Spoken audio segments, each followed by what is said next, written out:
Hello दोस्तों, मैं बबलू साग के आपके साथ लेकर आ रहा हूँ समाकलन के महत्वपूर्ण सूत्र। हाँ जी, समाकलन के महत्वपूर्ण सूत्र 12th लेवल के आरबीएससी एनसीईआरटी बुकों में जितने भी 11-12 के फॉर्मूला हैं समाकलन के, 12th लेवल का आपका समाकलन के जितने भी फॉर्मूला हैं भी सारे आपके साथ लेके आने वाला हूँ। ठीक है ना। तो चलो इसकी एक बार इसकी प्रवाह समाकलन समझ लेते हैं। अवकलन के प्रतिलोम प्रतिक्रिया को समाकलन कहते हैं। मतलब अवकलनों के प्रतिलोम ही तो होता है समाकलन। किसी भी मान के चलो x का समाकलन करो तो क्या आ जाएगा x²/2। अगर इसका डेरिवेटिव कर दें d/dx, अवकलन कर दें x²/2 का तो क्या आ जाएगा 2x/2। तो 2 से 2 कट के x आ गया, जो अपन को वही प्राप्त हो गया। तो वही तो है। यहाँ तो ऐसे बोल दो समाकलन का प्रतिलोम अवकलन खिलाता है और अवकलन का प्रतिलोम समाकलन खिलाता है। ठीक है ना। अब आते हैं अपने सूत्रों पे।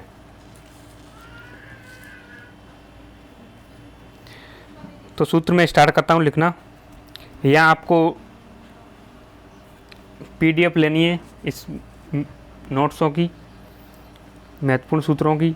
तो मेरे टेलीग्राम को ज्वाइन कर लेना। टेलीग्राम का लिंक मैं डिस्क्रिप्शन में दे दूंगा, जिसका नाम है BS मैथ्स क्लासेस। ठीक है ना, उस पर डाल दूंगा। तो देखो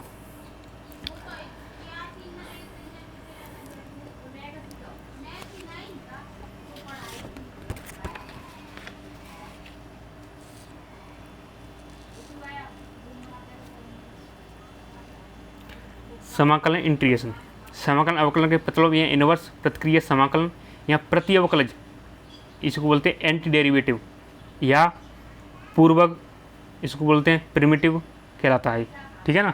अब देखो वही बताया मैंने आपको, प्रतिलोम कह सकते हैं एक तरह से। अब देखो f(x) प्लस माइनस जी f(x) प्लस माइनस जी f(g)(x) कोष्टक dx बराबर प्लस माइनस अलग अलग हो जाते हैं। कहने का मतलब ये है इसका तात्पर्य, अगर कोई भी फंक्शन एक या एक से अधिक हो तो प्लस माइनस की संक्रिया में जुड़े हों घटे हों तो उनको इंटीग्रेशन को अलग अलग लिखा जा सकता है। ठीक है ना। दूसरा x⁴n का इंटीग्रेशन होता है x⁴n+1/n+1 c यहाँ पर आता ही है, कॉन्स्टेंट हमेशा चर राशि आती है, अचर राशि। साइन का होता है साइन x का होता है minus cos x plus C, cos x का होता है sine x plus C, tan x का होता है log sec x plus C, cot का log sine x, sec x का log sec x plus tan x, cosec x का log cosec x minus cot x। ठीक है ना। सी को ध्यान रखना है, सी तो प्रत्येक में लगानी है। जब भी अपरिमित इंटीग्रेशन होगा तो उसमें तो लगाई जाएगी। अगर इसमें एक निश्चित इंटीग्रेशन आता है, निश्चित समाकलन, उसमें लिमिट आती है तो उसमें कांस्टेंट नहीं आता है। और जितने भी बिना लिमिट वाले इंटीग्रेशन होते हैं इन सब में सी आता है, कांस्टेंट। सेक स्क्वायर का क्या होता है, सेक स्क्वायर x dx बराबर उसका होता है tan x plus C, cosec square x का माइनस कोट x, सेक और tan का sec x, cosec x cot x multiply में है तो इसका हो जाएगा minus cosec x plus C. Sorry आपको दिख नहीं रहा है, देखो सेक x मल्टीप्लाई में tan x बराबर तो इसका हो जाएगा सेक x प्लस सी, नीचे cosec x multiply cot x minus cosec x plus c. अब आते हैं इस पर, देखो यहाँ से हो जाते हैं इम्पोर्टेंट फार्मूला स्टार्ट। 1/रूट में, रूट के अंदर 1 माइनस x² है तो उसका होगा साइन इनवर्स x प्लस सी। अगर यहाँ x की जगह पे 2 है, 4 है, 5 है तो वो x की जगह पे आ जाएगा। माइनस में तो माइनस में किसका होता है कॉस इनवर्स का, कॉस इनवर्स प्लस सी। अब देखो 1 प्लस x² बराबर tan inverse x plus c. और माइनस लगा देते हैं, कोट का मिल जाएगा। व्युत्क्रम होता है ना, टेन कोट का व्युत्क्रम होता है वैसे तो। चलो आगे देखते हैं, इन्हें कुछ समझ लो पहले। इधर देखो, साइन का हो गया, कोस का हो गया, टेन का हो गया और कोट का हो गया। अब देखो सेक का dx अपॉन रूट के बाहर मोड में x रूट के एक्स स्क्वायर माइनस 1 बराबर होता है sec inverse x plus c, और माइनस लग जाए तो cosec inverse x plus c. ठीक है ना।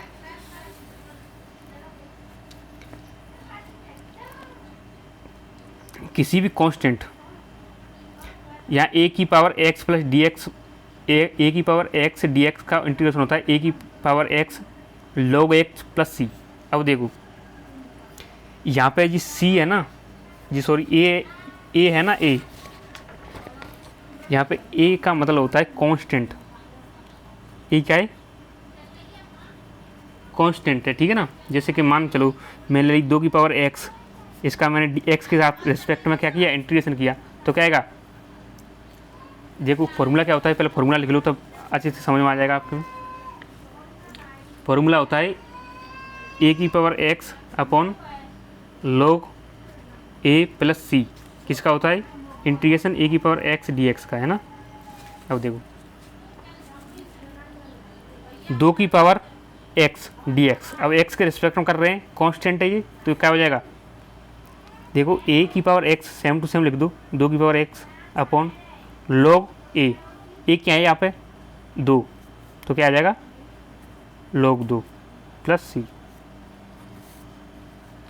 आगे समझ में? चलो आगे बढ़ते हैं। 1 अपॉन एक्स का e की पावर x का क्या होता है? e की power x plus c. e की पावर x का e की पावर x, 1 अपॉन एक्स का log x। अब देखो e की पावर x ax, e की पावर ax, तो इसका हो जाएगा e की power ax upon a plus c. अब देखो इसका डिफरेंशिएबल करेंगे तो क्या होगा? कांस्टेंट किसी की चर की मल्टीप्लाई में अगर कोई कांस्टेंट है तो वो गुणा में आता है, किसमें? अवकलन में। लेकिन समाकलन में क्या होता है? वही कांस्टेंट भाग में चला जाता है। जैसे समझो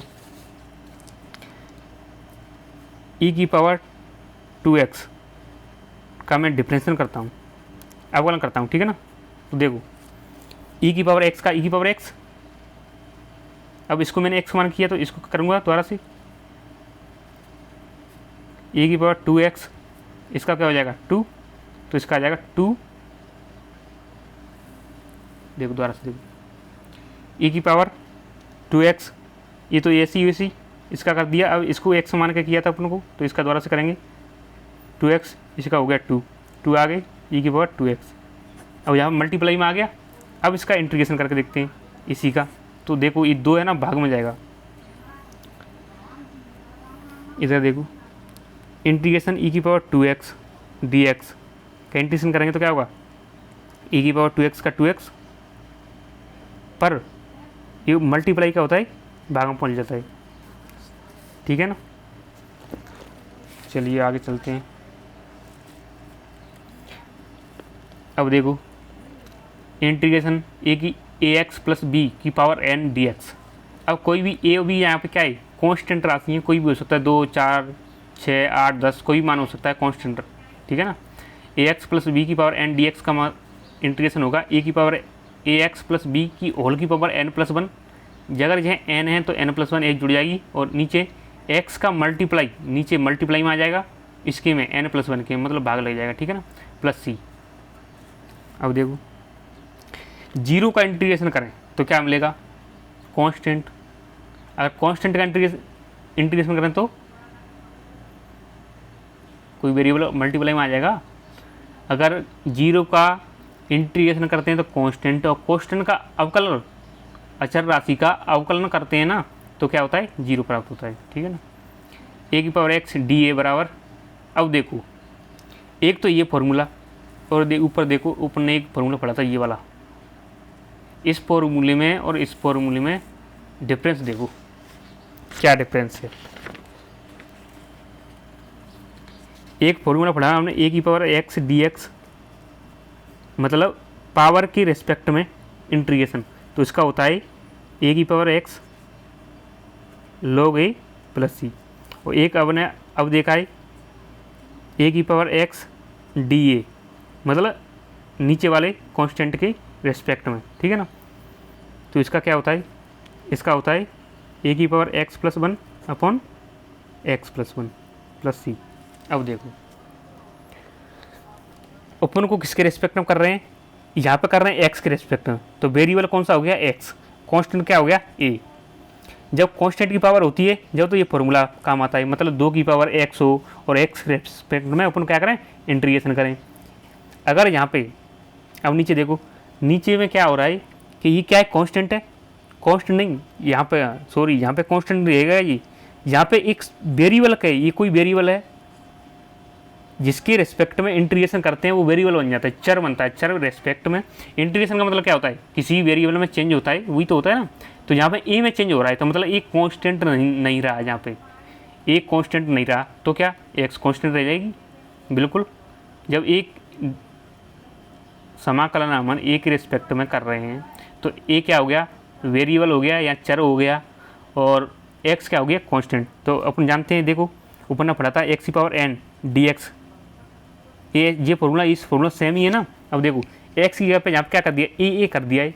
तो देखो यहाँ पे x plus n plus one होता था, एन प्लस वन यही होता था ना, फर्स्ट बार में पढ़ा था अपने सबसे फर्स्ट में। तो इसी को देखो कंपेरिजन करो, एक्स इसको मान लिया एक्स की power n plus one x plus one, यहाँ पे पावर एन है तो एन प्लस वन, ठीक है ना। बिल्कुल डिफरेंस समझ में आ गया सबको, सभी को, ठीक है। आगे बढ़ते हैं, ये देख लिया, ये अपन ने देख लिया सेक इनवर्स और कुछ इनवर्स की। अब देखो, अब हालांकि इनको निकाल सकते हैं आप, इसकी पावर कर लो फिर वन प्लस करके। अब डाट याद करना है इनको, मतलब ये फॉर्मूला बता रहा हूँ मैं, जितने इंपॉर्टेंट फार्मूला बता रहा हूँ उनको सभी को आपको याद करना है। इससे क्या, इसमें स्पीड बढ़ती है। अगर अपन को रूट एक्स का डाट माने वैल्यू याद है अपन को 2/3 एक्स की पावर 3/2 प्लस सी, तो इससे क्या सुविधा हो जाती है, ठीक है ना।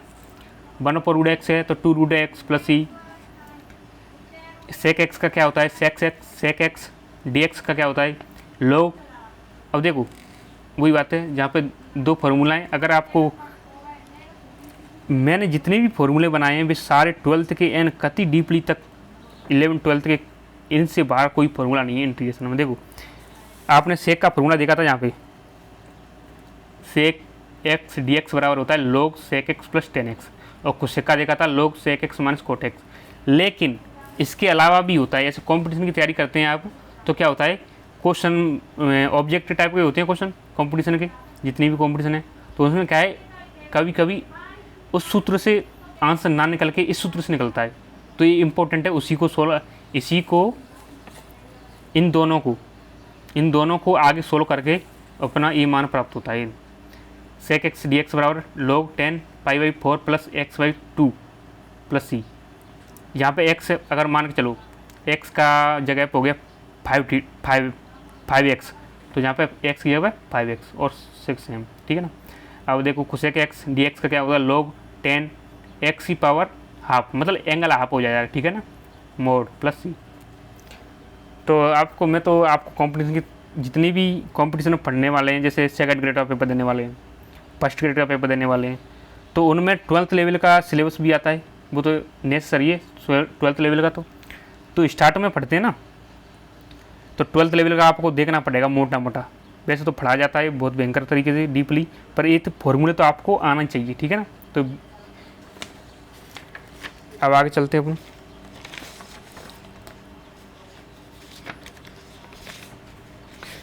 नेक्स्ट फार्मूला आते हैं अपने।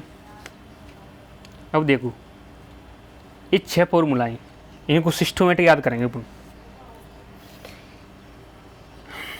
अब नीचे देखो x square plus a square, x square minus a square minus x square. देखो यहाँ पे दोनों जी वेरिएबल है, एक्स तो क्या है, एक्स के रिस्पेक्ट में इंटीग्रेशन हो रहा है, एक्स के रिस्पेक्ट में इंटीग्रेशन, तो ये तो हो गया वेरिएबल यानी चर हो गया, और ये क्या है, ये कांस्टेंट, ठीक है ना। तो देखो यहाँ पे दोनों प्लस हो रहे हैं, यहाँ पे ए नेगेटिव हो रहा है एक्स में से, और यहाँ पे एक्स नेगेटिव हो रहा है ए में से, तो इसको बहुत ही बारीकी तरीके से आपको याद रखना है।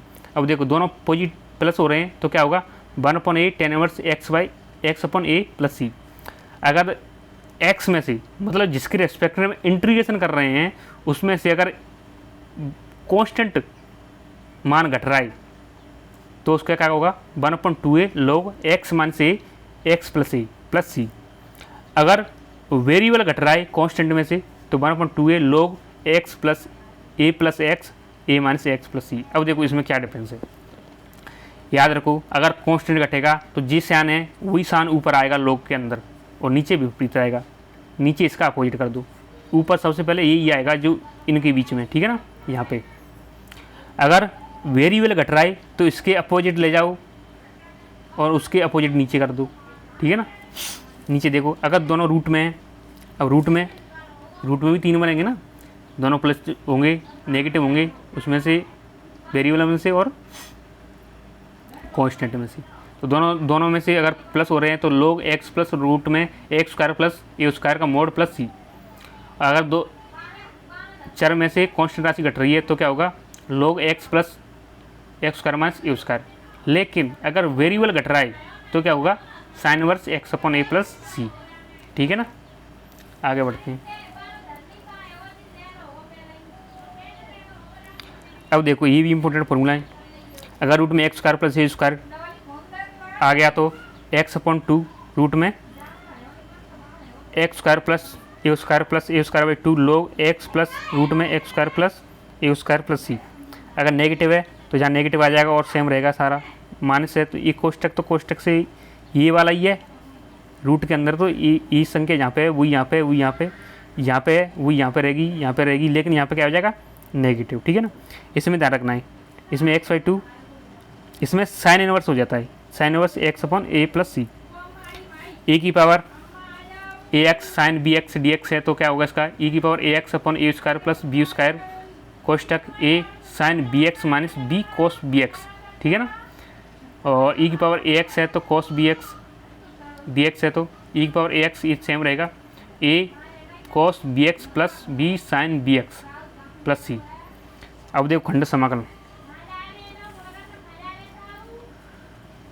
क्या होता है, फंक्शन फर्स्ट और फंक्शन सेकंड dx।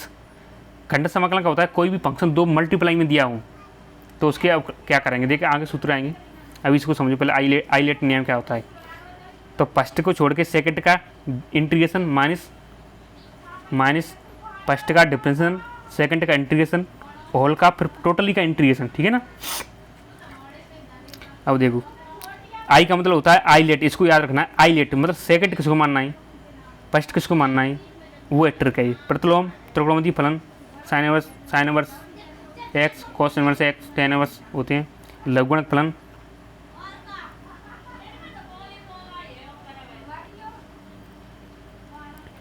फलन होते हैं log x square plus a square log वाले फंक्शन। बीजगणित फलन जानते हैं जो एक्स के चर में हो वाई के वेरिएबल में हो एक्स स्क्वायर प्लस वाई वगैरह। त्रिकोणमितीय फलन तो वही है, प्रतिलोम त्रिकोणमितीय इनवर्स वाले हैं और त्रिकोणमितीय हो गई। चरघातांकी फलन जिसकी पावर में हो, जैसे ए की पावर कॉन्स्टेंट है यहाँ पे 2 की पावर एक्स ई की पावर एक्स की पावर 3 की पावर माइनस एक्स ETC वगैरह, ठीक है ना। चलो आगे बढ़ते हैं।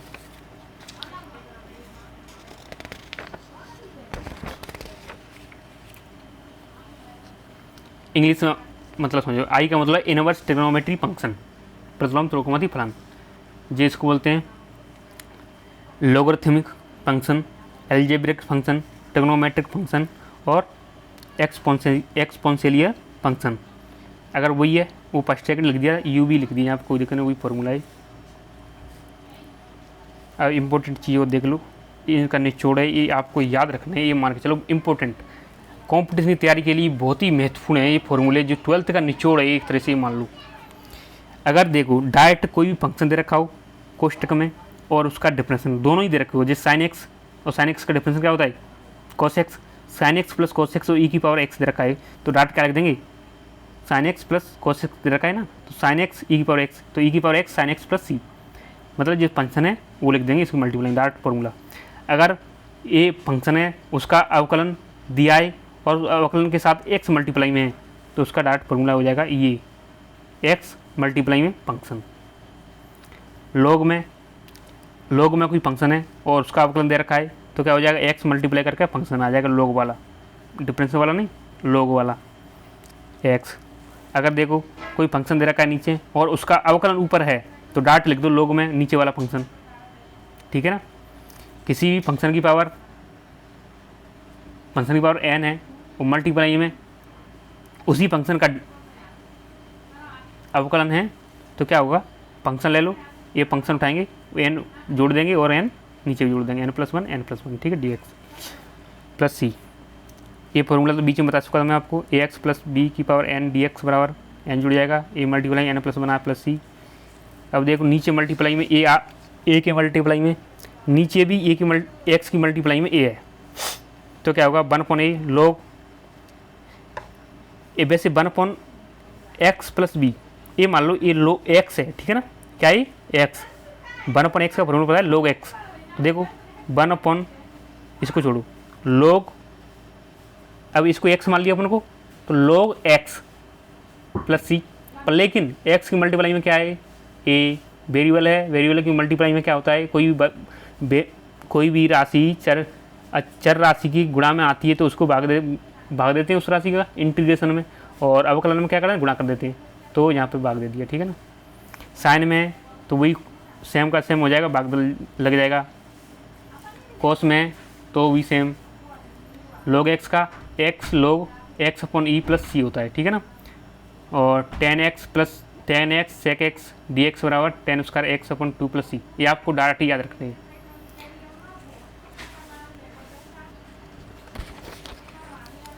एक बार इनको समझो, अपनी इंटीग्रेशन के जो अनिश्चित समाकलन है उसके सारे फॉर्मूले हो जाएंगे कंप्लीट। देखो कोई भी फंक्शन दे रखा है नीचे बहुपद के रूप में, ऊपर कोई भी संख्या नहीं दी है, हर को क्या करेंगे, हर को पूर्ण वर्ग बना के सूत्र कौन सा लगाएंगे, फर्स्ट सेकंड थर्ड। अब इसका मतलब समझो, इसको नीचे अगर कोई द्विघात समीकरण के रूप में दे रखा है तो उसको पूर्ण वर्ग बना देंगे और फर्स्ट सेकंड थर्ड यूज में लेंगे कुछ फॉर्मूले। अब ये फर्स्ट सेकंड कौन से हैं, ये देखो, ये फर्स्ट सेकंड फॉर्मूले हैं, पूर्ण वर्ग बना देंगे। तो देखो फर्स्ट सेकंड थर्ड इनमें से काम लेंगे, अगर दोनों के बीच में नेगेटिव आ रही है तो नेगेटिव ले लेंगे, पॉजिटिव आ रही है इनमें से घट रहा है तो इसमें से पॉजिटिव आ रही है तो पॉजिटिव, ये तीनों फॉर्मूला, एक फर्स्ट सेकंड थर्ड, ठीक है ना। प्रश्न के अनुसार ले लेंगे, जिस प्रश्न में किसकी डिमांड है, प्लस है कि माइनस है कि उसमें से कौन घट रहा है। अगर ऊपर px प्लस क्यू ए और नीचे बहुपद के रूप का हो तो अंश को क्या मानेंगे, px प्लस ए गुणा में d/dx हर का डिफरेंशिएशन करना है प्लस b। अब ए बी की मान निकाल के इस फॉर्मूले रख देंगे, ए बी की मान निकल आएंगे ना यहाँ से, इसका डिफरेंशिएशन कर दो, मल्टीप्लाई कर दो और कांस्टेंट से तुलना कर दो, और x के मल्टीप्लाई x का गुणांक और इधर भी x का गुणांक तुलना कर दो, और x स्क्वायर का हो तो a स्क्वायर का तुलना कर देंगे, ठीक है ना। और यहाँ पे मान रख देंगे और इंटीग्रेशन कर देंगे, ठीक है। अब देखो नीचे दिया कोष्टक में, तो हर को पूर्ण वर्ग बना के सूत्र 4, 5, 6 में से किसी का एक का उपयोग करेंगे। तो देखो 4, 5, 6 रूट वाले हैं तो रूट वाले यूज करेंगे, ठीक है ना। ये वाले ये रूट में, अगर रूट में आ रहे हैं मान तो रूट वाले याद करेंगे, यूज करेंगे, और बेस से आ रहे हैं बिना रूट के तो बिना रूट के यूज करेंगे। तो देखो तो नीचे रूट में आ रहा है तो 4, 5, 6 यूज कर लेंगे, ठीक है ना। अब देखो अगर ऊपर भी ऐसे आ रहा है, नीचे द्विघात रूट में आ रहा है और px प्लस क्यू के रूप का होए तो इसको भी सेम टू सेम कर लेंगे, px plus Q A d/dx बहुपद है, वही ए बी का मान निकालना, यहाँ से मल्टीप्लाई कर देंगे, कांस्टेंट से तुलना कर देंगे, कोई भी x के रेस्पेक्ट है तो x के रेस्पेक्ट में तुलना कर देंगे, x का गुणांक और x स्क्वायर का गुणांक आता है तो x स्क्वायर का गुणांक दोनों तरफ तुलना कर देंगे, और a और b के मान निकाल लेंगे, और ए बी की मान यहाँ पर रख दी, फिर इसका इंटीग्रेशन कर देंगे जी, ईजी हो जाएगा, ईजी तरह से इंटीग्रेशन हो जाएगा इसका, ठीक है दोस्तों। धन्यवाद। मैं सारी 12th के जितनी भी एक्सरसाइज हैं उन सभी के फॉर्मूले डालने वाला हूँ, तो आप बने रहिए मेरे साथ, और जितने भी मैंने फॉर्मूले बताए इनकी PDF आपको मेरे Telegram channel BSc maths classes पे मिल जाएंगी, ठीक है ना। धन्यवाद, आज के लिए इतना ही, धन्यवाद।